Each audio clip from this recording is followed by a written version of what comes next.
Bonjour et bienvenue dans cette nouvelle vidéo. Alors aujourd'hui, j'ai l'immense plaisir d'être en compagnie de Sandra Huygen. Bonjour Sandra. Tu vas bien? Super. Oui. Et toi? Content d'être là? Mais attends, c'est le bonheur paradis. ici. Hein? C'est magnifique. 360 degrés de bonheur et d'énergie. On est en Zélande. Alors pas en Nouvelle-Zélande, hein, il n'y a pas de hobbits, bien qu'il y en a deux là à la maison.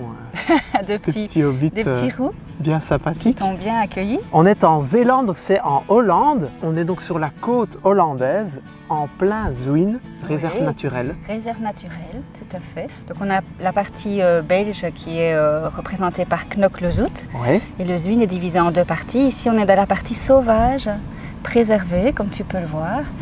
Côté Zélande, oui, donc en Hollande. Bon, déjà Sandra, un grand merci pour le moment de partage là, que tu as accepté de donner. Ouais. Peut-être te présenter en quelques mots. Qui es-tu? Tes nombreux diplômes. Ah oui, on va pas trop s'attarder sur les nombreux diplômes. Mais il faudrait quand même le dire, on ne sait jamais qu'il y ait des grands scientifiques qui nous regardent. D'accord. Très bien. Donc je dirais la moitié de ma vie consacrée à l'oncologie, cancérologie, donc un doctorat en sciences, cependant réalisé en faculté de médecine, ce qui est un peu particulier. Okay. Donc une thèse dans le domaine de l'oncologie sur la leucémie des enfants. Donc comment greffer des enfants qui sont atteints justement de différentes pathologies, dont la leucémie. Et puis un travail en entreprise, petite, moyenne, grande entreprise. Actuellement, je suis toujours expert à la Commission européenne. Je me suis retirée un petit peu de ce travail de consultance petite, moyenne, grande entreprise pour pouvoir développer ce domaine de la santé, un peu moins connu dans le domaine de l'énergie, santé en entreprise, mais aussi santé pour les particuliers. Donc tu proposes des consultations. Consultation. On peut venir chez toi et on repart avec une super énergie. On repart mais boosté, comme tu vas l'être ici, parce que je propose aussi des ateliers ici en Zélande, mais un peu partout aussi en Europe. Je choisis des endroits justement encore sauvages où on peut ressentir, et j'imagine que tu ressens cette énergie. Donc il faut savoir que la Terre est comme grillagée, donc ce sont des grilles énergétiques. Et à certains endroits particuliers, eh bien, on peut ressentir ces énergies très très fortes. Alors parfois ce sont des énergies de ressourcement ou d'autres endroits des énergies de sérénité, d'apaisement.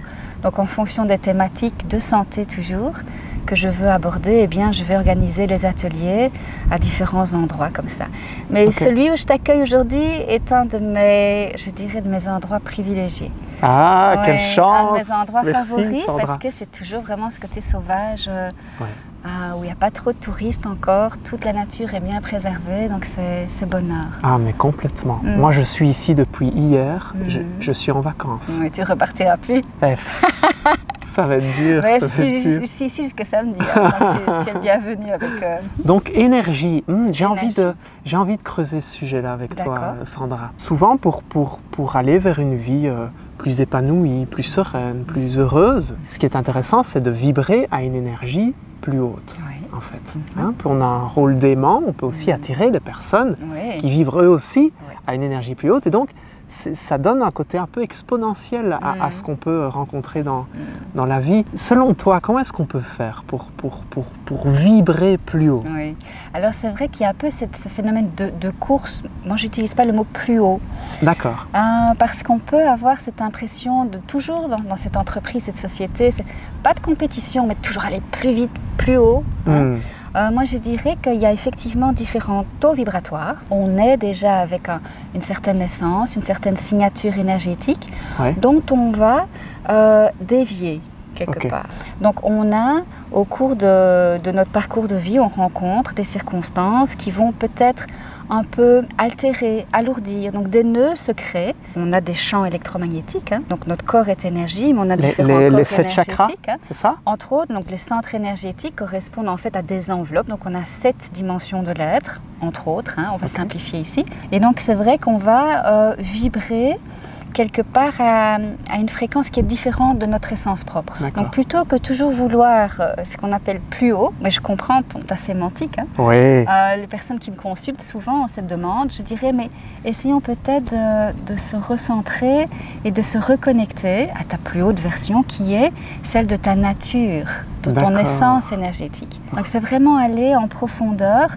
Je prenais cette image de l'oignon, hein, retirer ces couches énergétiques qui peut-être alourdissent, qui ne correspondent pas à ta nature profonde, et essayons de ou les patients qui me consultent, hein, ouais. Reconnecter vraiment à cette nature. Parce que tout le monde n'a pas ce plan de vie de toujours se reconnecter à plus. Il y a des personnes qui doivent vibrer à un taux qui corresponde mieux et pas nécessairement à un taux vibratoire élevé. Donc l'idée, c'est pas d'aller vers le plus, c'est juste de retourner vers son sa essence. Propre essence. C'est vraiment une reconnexion à ce qu'on est. Donc chaque personne a sa signature énergétique et c'est vraiment essayer de retrouver par des jeux de questions, par différents outils. Ouais. C'est se reconnecter, c'est comprendre, prendre conscience de ce qu'on est. Et chaque personne est différente. Et c'est dans ces cas-là qu'on parle d'une certaine forme d'alignement. Oui, voilà. C'est quand on est dans son énergie d'essence. Donc il y a effectivement ces 7 dimensions. Il y en a une ou deux qui sont privilégiées par personne et qui souvent justement sont dénaturées. Donc en essayant de travailler sur la compréhension de ce qu'on est, hein, à quel niveau vibratoire on vit, et c'est vraiment essayer de retrouver sa verticalité dans ce que tu as appelé les chakras. Hein, mais que moi je vais appeler les centres énergétiques en fait. D'accord. Donc il est important de retrouver cette verticalité personnelle, mais aussi, je dirais, la qualité de chaque centre. C'est ça. Donc chaque centre va être bloqué, il peut y avoir aussi des trous énergétiques, donc différentes pathologies qu'on va d'abord analyser avec un appareil qui est un électrophotomètre, que j'utilise quotidiennement pour chaque personne. Oui, donc il y a un côté objectif. Un côté objectif. On ne sait jamais que quelqu'un nous regarde et dit mais qu'est-ce qu'ils ont fumé ces deux-là, parler d'énergie et de... Oui. Donc il y a vraiment un côté scientifique, objectif voilà. à la mesure. C'est ça qui m'intéresse puisque par mon parcours, moi je suis quelqu'un de très terre à terre, très cartésienne, hein, de par ma formation scientifique, mais même avant ça par ma culture familiale. Oui. Donc j'ai cherché effectivement des outils, des possibilités de pouvoir mesurer ça. Et la science a eu aussi son évolution de conscience et a mis au point ces appareils de mesure qui permettent de visualiser ces différents champs électromagnétiques, de les quantifier et de les qualifier. Donc, quantitativement et qualitativement, on peut voir où se situent les différentes pathologies énergétiques. Donc dans un premier temps, on va travailler sur l'harmonisation, donc retirer ces nœuds, comme je dis, je détricote les nœuds, je comble, quand je dis je, en fait c'est un travail à deux, hein, et l'énergie fait son travail bien mieux que moi.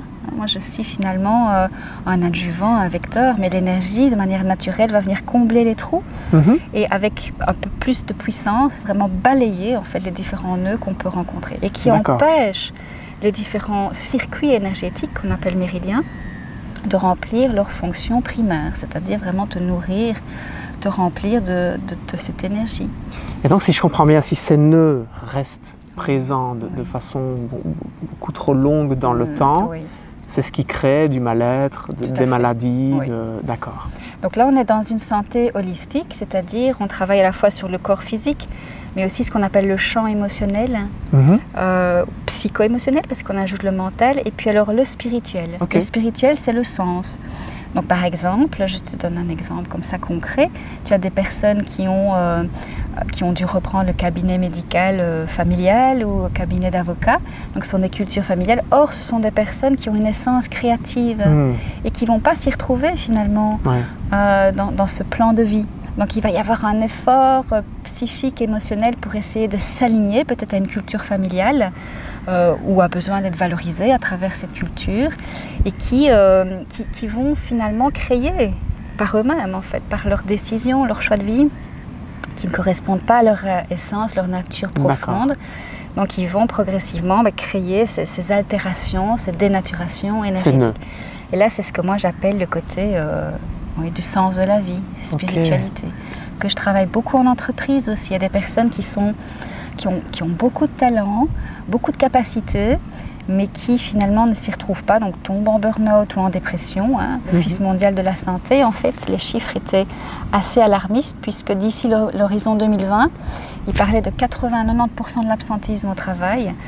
Ces personnes sont en burn-out, donc en perte de sens. Donc alors là, le travail en entreprise va consister à comprendre ce qui se passe au niveau de la personnalité. On parle du physique, psycho-émotionnel, mais on va beaucoup travailler le sens. Quelle est la position de la personne dans l'entreprise? Est-ce qu'il y a moyen de changer en fonction de sa nature profonde? Donc c'est un travail de fond qu'on fait en individuel et qu'on peut faire en collectif aussi. Quelqu'un qui verrait cette vidéo, qui serait un peu loin, qui n'aurait pas l'opportunité de venir à ton contact, Sandra, qu'est-ce qu'on pourrait peut-être donner comme astuce, comme petites choses voilà, des tendances, des choses à aller vers? Je sais que la méditation en est une, mais des choses vers lesquelles on peut se connecter pour justement retrouver du sens, réharmoniser les énergies et revenir à l'essence même. Qu'est-ce que tu donnerais comme piste? Alors, la simplification, donc tu parlais de la méditation, c'est arriver à se rendre compte, comme je disais, il y a plusieurs dimensions de l'être. Et souvent, chez nous en Occident, on travaille énormément avec une seule de ces dimensions qu'on va favoriser et qui est le champ mental. Donc ça veut dire qu'on va appréhender le monde et les événements, les circonstances de notre vie, les personnes qu'on rencontre aussi par le mental, par l'intellect, qui est une dimension extrêmement importante, à valoriser bien sûr, mais il faut se rendre compte qu'on est autre chose que ça. Et souvent, quand on reste dans ce champ mental, on tourne un peu en rond avec les mêmes questionnements, le même mal-être. Et souvent, les personnes qui me consultent, je vais dans un premier temps les reconnecter à ces autres dimensions. Donc, prendre conscience qu'il y a d'autres dimensions. D'accord. Une question que je pose souvent, c'est mais qui es-tu sans ton mental? Qui es-tu sans toutes ces pensées? Parce qu'en amont, finalement, d'une émotion telle que la tristesse, la colère, il y a le vécu, l'expérience dans l'enfance, la petite enfance, l'évolution de la personne, mais il y a beaucoup aussi ce système de croyance, donc ces pensées qui tournent comme ça, en rond. Donc c'est se dire, donc, tu as toutes ces pensées, tu peux sortir de ce champ mental, tu peux le visualiser, tu peux même lui donner une couleur. Imagine que pour le moment tu es dans un malade, donc la personne va te donner une couleur particulière. Essaye un peu de prendre de la distance et de visualiser tes pensées comme si elles étaient des objets finalement. D'accord? Et donc ça permet de créer une distance. Tu te déconnectes, tu crées une distance. Voilà. Ça, c'est un des premiers travaux de fond que je vais faire. Donc on donne une couleur, on met comme derrière un objet ces pensées-là et on visualise une sorte de prise de distance de ça. Oui, de sorte que tu te reconnectes à ta conscience. Ce qu'on appelle la conscience, qui n'est pas le mental. D'accord? Donc en fait, nous sommes des consciences animées, anima. C'est se reconnecter à cette partie puissante et vivante de soi. D'accord. Et cette partie puissante et vivante, elle guérit systématiquement les différents mots. À partir du moment où on travaille ces mots, on peut travailler par les mots aussi, MOT, c'est un petit jeu de mots. Et donc c'est arriver progressivement à pas déconnecter, parce qu'on a besoin de notre champ de pensée, mais à prendre de la distance, où on peut dire, pour reprendre le mot que tu as dit, t'élever, ou de la hauteur, ou de la profondeur. D'accord. Donc la question principale est, qui es-tu sans tes pensées? Quand tu tournes en rond comme ça, qui es-tu? Génial comme question. Tu sais que ça me fait penser à Laurent Gounel, je ne sais pas si tu vois qui c'est. C'est un auteur que j'adore, j'ai lu tout, j'ai dévoré tous ses livres. Il a fait une conférence TED, comme ça a été ton cas aussi. D'ailleurs, on va la mettre sous la vidéo. Ta conférence TED, pour aller la voir, parce qu'elle explique bien ton parcours et sur lequel on ne s'est pas trop attardé ici dans la vidéo. Elle explique aussi le pourquoi. Tu fais ce que tu fais. Le shift entre le côté très scientifique, très cartésien et finalement cette intégration d'autres cultures, d'autres sagesses. Complètement. Orientales, mais aussi européennes. Complètement. Donc c'est cette, on peut dire, élévation de conscience ou prise de conscience, ou, effectivement, qui me passionne, qui me fait vibrer et qui me permet d'entrer en résonance, toujours avec de très belles personnes. Rencontrer de belles personnes comme toi sur mon chemin, c'est toujours enrichissant, bien sûr. Chaque personne qui me consulte m'apporte une réponse aussi. Donc cette importance, peu importe ton métier, peu importe ce que tu fais, c'est toujours être en conscience et attentif à l'autre. Qu'est-ce que l'autre me renvoie aussi par rapport à moi et comment je peux contribuer à son bien-être, à son évolution. Tu utilisais le terme « mais qui es-tu » Qui es-tu? Et dans cette conférence, Laurent Gounel explique en fait qui on est. Donc quand on demande qui on est, les gens disent bon, ils disent leur prénom, je suis Sandra. Oui, mais si on t'avait appelé autrement, est-ce que tu serais quelqu'un d'autre? Bah, non, en fait. Donc qui on est, et puis on gratte toujours un peu plus loin comme ça. Donc revenir à qui on est, sur super astuce. Prendre de la distance par rapport aux pensées. Par rapport aux pensées. En leur donnant une couleur, en les faisant passer par des mots. Oui, aussi. Ou des objets. Prendre des formes, des couleurs. Tout à fait. On peut revenir sur certains événements peut-être douloureux du passé. Alors c'est vrai que moi, avant d'entrer vers cet accompagnement plus de développement personnel ou spirituel, j'aime bien passer par une phase de ce que j'appelle ces soins énergétiques, parce que ça permet, donc en amont toujours, quand une personne vient avec une problématique, c'est déjà de résoudre à 80%, je dirais, ces nœuds. Parce qu'une fois que l'on harmonise nos énergies par des soins ou par la méditation, eh bien on entre dans un espace de clarté mentale.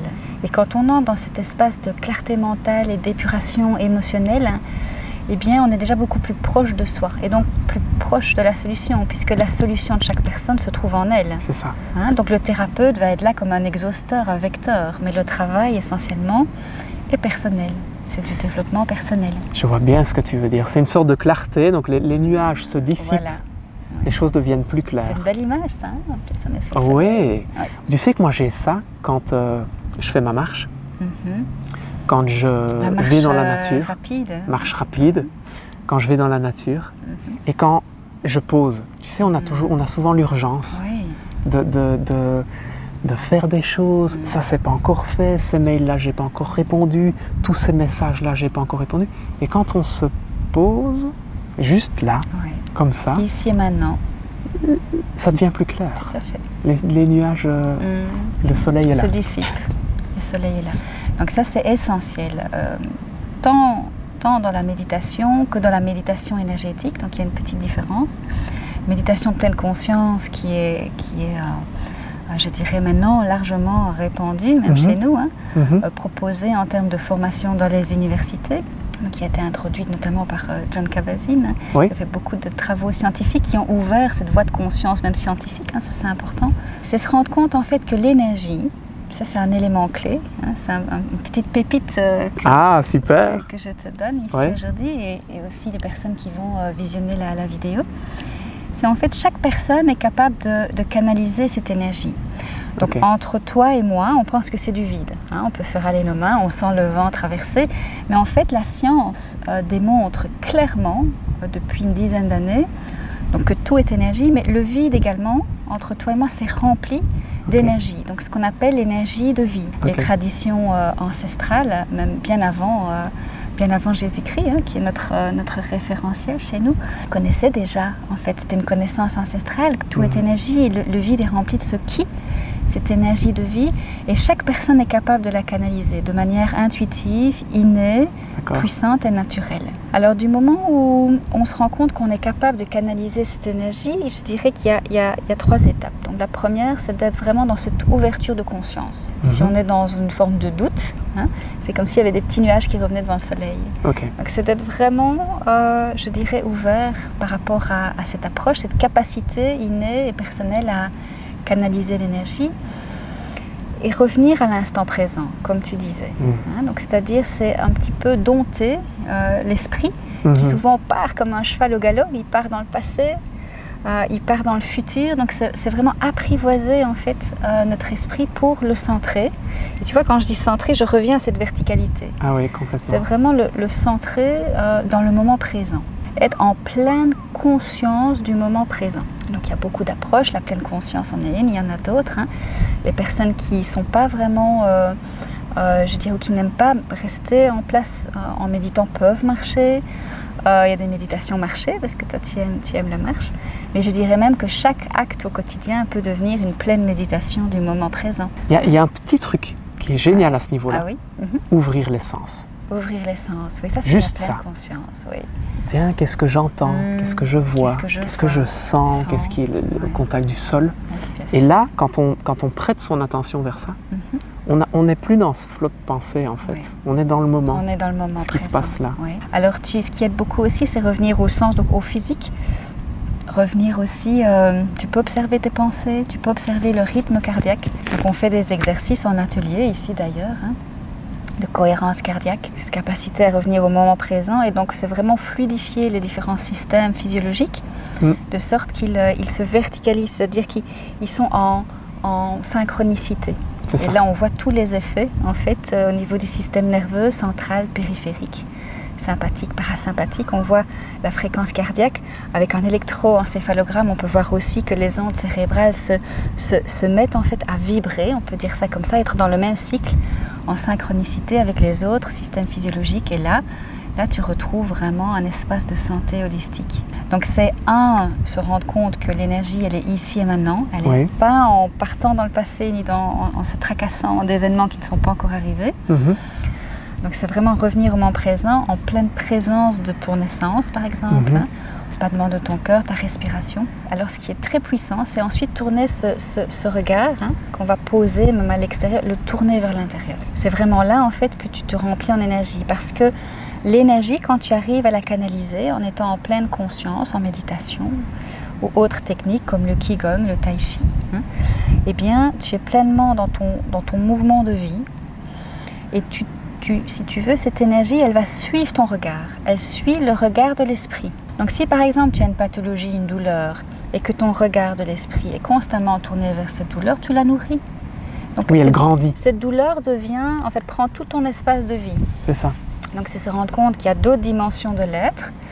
On utilise le mental, qui est intéressant, qui est utile aussi, ou la conscience, l'esprit, et on le pose dans le moment présent. Là, vraiment, le corps se remplit d'énergie. Et on tourne ce regard vers soi. Ça, c'est important de comprendre ces 3 étapes-là. J'ai envie de te poser encore une question, Sandra. Durant ta conférence, ça m'a marqué. Laquelle? La conférence TED, où j'avais le plaisir d'être ton assistant privilégié. Tu expliquais que le cœur est 5000 fois plus rempli de magnétisme que le cerveau. Oui, tout à fait. Waouh! Donc c'est puissant. Donc c'est vrai que dans les différentes approches énergétiques, on va utiliser différents outils. On a parlé beaucoup du Reiki, qui est une approche japonaise, qui va utiliser des symboles. Il y a d'autres approches. C'est vrai que celle que je privilégie est celle que j'appelle du Sacré-Cœur, la reconnexion à son Sacré-Cœur, c'est-à-dire travailler avec l'énergie de cette 4e dimension de l'être, qui est à mi-chemin entre les 3 centres énergétiques du haut et les 3 centres énergétiques du bas. Au-delà des battements du cœur, donc c'est quand même l'organe le plus puissant. Physiologiquement parlant, mais énergétiquement parlant, le centre énergétique du cœur est ici, vraiment au centre de ta poitrine. Donc c'est vraiment cette capacité à se reconnecter à cet organe énergétique d'une puissance inouïe, 5000 fois supérieure au champ électromagnétique généré par le cerveau. Donc tout ça mesuré effectivement scientifiquement. Et encore, je suis toujours je prends beaucoup de précautions quand je parle de la science, parce que même si c'est mon origine, et c'est toujours cette envie de démontrer, c'est se rendre compte que tout existe déjà indépendamment de la science. La science, elle démontre certaines choses, mais elle n'est pas encore capable de tout capter. Parce que les appareils de mesure ont leurs limites aussi au niveau de leur spécificité, de leur sensibilité et de la reproductibilité des résultats. Donc ce dont je te parle est largement prouvé dans ces 3 domaines, spécifique, sensibilité et reproductivité, donc le champ 5000 fois. Mais de ce que moi je ressens quand je pratique, je dirais que c'est au-delà de 5000 fois. C'est vraiment d'une puissance assez palpable.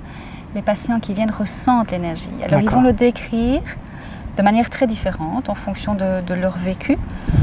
Souvent, je propose 3 soins, c'est 3 ressentis différents, parce que 3 gammes de fréquences énergétiques différentes. Donc, on y va progressivement. Je fais encore ce geste-là, mais c'est en profondeur, en fait. Donc, voilà, c'est une expérience. C'est important de s'ouvrir, en fait, à ces approches qui sont naturelles. Alors, il faut savoir aussi que ces approches, maintenant, dans certains pays, sont remboursées. Le Reiki, par exemple, est remboursé dans des pays comme l'Allemagne, la Suisse, le Canada, qui est aussi très très ouvert à ça. Pas encore en Belgique, mais je sais que certains comités y travaillent. Donc c'est-à-dire collectionnent des données reproductibles, donc vont pouvoir démontrer ce genre d'impact positif sur la santé. C'est aussi mon cas, puisque je cherche des financements pour le moment pour une étude clinique que j'essaie de mettre en place au CHU des Sartinements avec le professeur Fémonville, que tu connais peut-être, qui est fort connu dans le domaine de l'hypnose, tout ce qui est gestion de la douleur aussi. Donc 3 bras, un sur la fibromyalgie, donc tester ces approches énergétiques sur des patients qui souffrent cruellement de fibromyalgie, parce que la fibromyalgie fait très mal, cancer du sein et les burn-out également. Ah ouais. On est là-dedans, donc la science évolue aussi. Et la médecine, hein. Certains parlent de médecine énergétique. Moi, je préfère parler de thérapie énergétique. Ouais. Hein. Je reste voilà, à mon niveau, donc c'est-à-dire un niveau d'approche tout à fait naturelle. Pour aller dans le cœur, moi, c'est un sujet qui m'intéresse énormément. Je pars du principe où quand on quitte ce mental et qu'on se connecte là, et puis qu'on crée une sorte de canal entre les deux, waouh, l'alignement. La vie change. La vie change, oui. Est-ce que ce serait approprié de dire que pour se connecter au cœur, moi il y a plusieurs choses que je fais, quitter l'ego, en tout cas diminuer son volume. Guy Corneau expliquait dans une de ses conférences, il était venu à Liège, que pour être heureux, c'est pas très compliqué en fait. Il faut se reconnecter à son âme d'enfant. Et il prenait juste l'exemple, il disait, faites une liste de toute une série de choses que vous faisiez enfant et que vous avez arrêtées. Oui, recommencez à les faire. Vous allez vous connecter au cœur. Vous allez vous sentir aligné. Vous allez exploiter votre créativité. Et waouh! Je suis très heureuse que tu parles de Guy parce que c'est spontané. Moi, j'ai eu l'occasion de le rencontrer et j'étais à cette conférence. J'ai rencontré Guy à plusieurs occasions et l'idée était effectivement de faire un atelier ensemble ici au printemps, juste avant qu'il ne décède. Donc, je suis très très proche de son énergie qui est très belle, qui est très pure.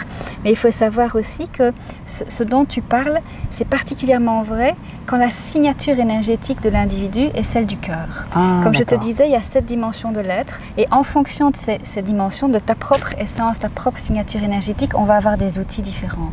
Et celui dont tu parles, l'enfant intérieur, d'accord, le petit enfant, est effectivement une des approches privilégiées quand notre signature est au niveau du cœur, quand notre énergie est assez proche, parce que à chaque énergie correspond des talents, des facilités, mais aussi des blessures d'âme, d'enfance, de circonstances de vie. Et celle justement du cœur énergétique, quand on est associé à cette famille énergétique-là, eh bien la blessure la plus fréquente, c'est l'abandon de soi. Donc c'est important de descendre dans les profondeurs de l'enfant intérieur, que souvent on a cadenassé, mis dans la cave ou en dessous de l'escalier, et c'est aller le reconnecter, aller le réveiller, aller l'apaiser aussi, parce que cet enfant, il a peur de s'exprimer, il a été tellement bafoué, pas toujours intentionnellement, évidemment pas toujours en conscience, mais le résultat est là. Donc c'est important, c'est vrai, de se reconnecter. On peut même prendre une photo de soi enfant, faire une méditation de l'enfant intérieur et l'interroger. Tu t'interroges, donc tu as un dialogue qui s'installe. Tu viens le chercher en douceur, tu viens le cueillir, tu viens le masser. Donc tu viens le réconforter et lui donner finalement l'assise, les repères suffisants pour qu'il puisse s'ouvrir. Extra. Et se reconnecter à ce qu'on aime, oui, cette passion. Depuis la tendre enfance et qu'on a oublié et on a mis de côté. On a tous ça. Je crois que je suis dans le cœur, Sandra. Je pense. C'est bien. Ça me parle beaucoup. Ça te parle bien. Mais j'adorerais qu'on fasse un jour une autre interview sur les 7 stades, parce que ça, c'est vraiment quelque chose pour moi qui est fondamental. Les 7 dimensions de l'être. Alors, on peut même partir de ton propre profil énergétique. Qu'est-ce que tu en penses? Tu oserais montrer à la caméra ton profil, tes nœuds énergétiques, s'il y en a, je ne dis pas qu'il y en a, on en a tous. Il faut se rendre compte d'une chose importante, c'est que même si on les travaille, le système de croyance, le mental, l'ego dont tu parlais, il a toujours cette envie de revenir en avant. C'est comme une forme de protection. Dis-toi que l'ego, il est en fait indissociable de l'être, puisque c'est une des dimensions. J'entends pas mal de thérapeutes ou d'autres approches qui personnellement me conviennent un peu moins, qui parlent de se séparer de l'ego, venir dans la lumière, se séparer de l'ego. Moi je dirais que l'ego il est essentiel, il faut le mettre au service de la conscience, au service de l'être, au service de l'âme, ça dépend un peu de la sémantique qu'on utilise, de son système de croyance. Mais il est essentiel. Donc ce cheval qui part au galop, il faut l'apprivoiser, mais il est important dans la vie. Ouais. Et il a apporté aussi des points très positifs, donc il faut se reconnecter à ces points positifs. C'est ça. Donc peut-être prendre conscience des douleurs, des blessures qu'il y a derrière, que l'ego a essayé de camoufler par certains masques comme ça, qui peut être le masque du bourreau ou le masque de la personne qui est toujours triste. Le masque du sauveur. Hein. Ah mais ça c'est moi, Sandra. Tu es sauveur. Ah oui, mais complètement. Alors il y a aussi le déni, par exemple, donc celui qui va prendre de la distance avec toi, qui ne va pas répondre, qui va dans une fuite permanente. Ouais. Donc en fait, ces masques-là, il s'agit d'en prendre conscience, hein, d'apprivoiser ça, d'adoucir, de ne pas entrer dans une forme de culpabilité ou de vouloir tout abandonner, parce qu'alors on se décourage, l'ego est très puissant. Ouais. Donc c'est plutôt, je dirais, un jeu de synergie, pouvoir... Et l'apprivoiser en fait, quelque part. Okay. Oui, tout à fait, en prenant conscience de qui on est, au-delà de ces masques, au-delà des nuages, pouvoir se reconnecter au soleil en soi. Ouais, super. Hein. Et c'est vrai que cet endroit, avec ces gros nuages sauvages et ce soleil, sont bien adaptés pour ce genre d'exercice-là. Mais on peut partir de ton profil et puis expliquer un peu les différentes dimensions, faire des exercices. Maintenant j'ai pas cet appareil ici. Ah, donc on le refera. On peut faire. Ah, c'est top. Ouais, super, on va faire ça. Ouais. Extra. L'occasion je vais faire le Kobe. On va faire le Kobe, c'est bien. Extra. Super. On a abordé quand même quelques... Points. Tu parlais de pépites. De pépites. Je vais plutôt dire des pépites. D'accord. Parce que tu as... Des clés. Des clés. Ta rencontre était pour moi une pépite, je trouve. C'est pour ça que je trouvais ça essentiel de pouvoir réaliser ce partage-là ici. Donc merci pour ça. Bon, Namasté qu'on dit. On a eu beaucoup de plaisir. Sandra, hein, ensemble, c'est un plaisir partagé. Ah super. Et c'est ça finalement, je trouve, le bonheur, c'est de pouvoir partager ces instants précieux. Ouais. Alors c'est bien de se reconnecter à soi, d'abord, en priorité, hein, surtout comme tu disais, le cœur, donc c'est pas s'abandonner, donc c'est aussi prendre du temps pour soi, pour se recentrer, s'aligner. Mais quel bonheur de partager et partager avec le plus grand nombre. Ah oui, c'est génial. Ouais. Sandra, si on veut te suivre, me suivre. Où est-ce qu'on va? T'as une page Facebook? Ah oui. Oui? Oui. Alors j'en ai plusieurs. Alors j'ai la page privée mais qui est devenue collective. Hein. Et puis alors il y a le site internet www.alliance.be. Et puis encore un autre tant qu'on y est. Hein. C'est sandraegen.com. Super. Oui. Et puis donc des ateliers un peu partout en Europe. Et je suis dans la région de Liège. Près d'Esneux. d'Esneux. Magnifique région, magnifique nature. Sauvage aussi. Ouais. Merci Sandra. Je t'en prie. Merci pour ton partage. À bientôt dans la prochaine vidéo. Merci.